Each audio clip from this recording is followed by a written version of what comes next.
Hello YouTube motor guys.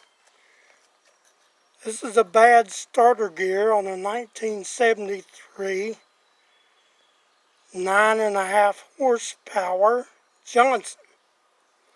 And you got to remove the flywheel in order to pull this gear up.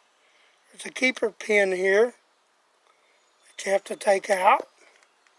It rides inside here and your springs here. Anyway, as you can see, the top of the gears, because it's just nylon, was stripped. So if you get them all ground down evenly, it doesn't have to be perfect. Take hardened finishing screws and take a small drill, drill it really good and centered, and put these screws in.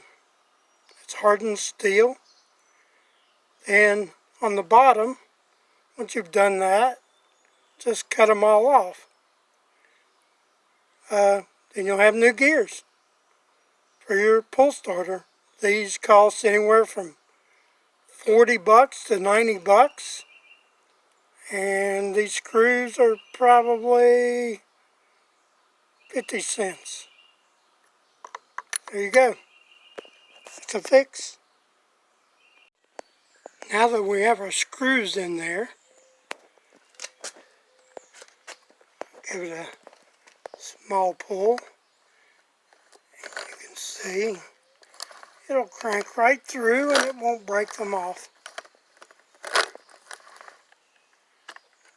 Just make sure you cut the bottoms good when you get them through there. Measure them, height, so this plate doesn't hit the gear here.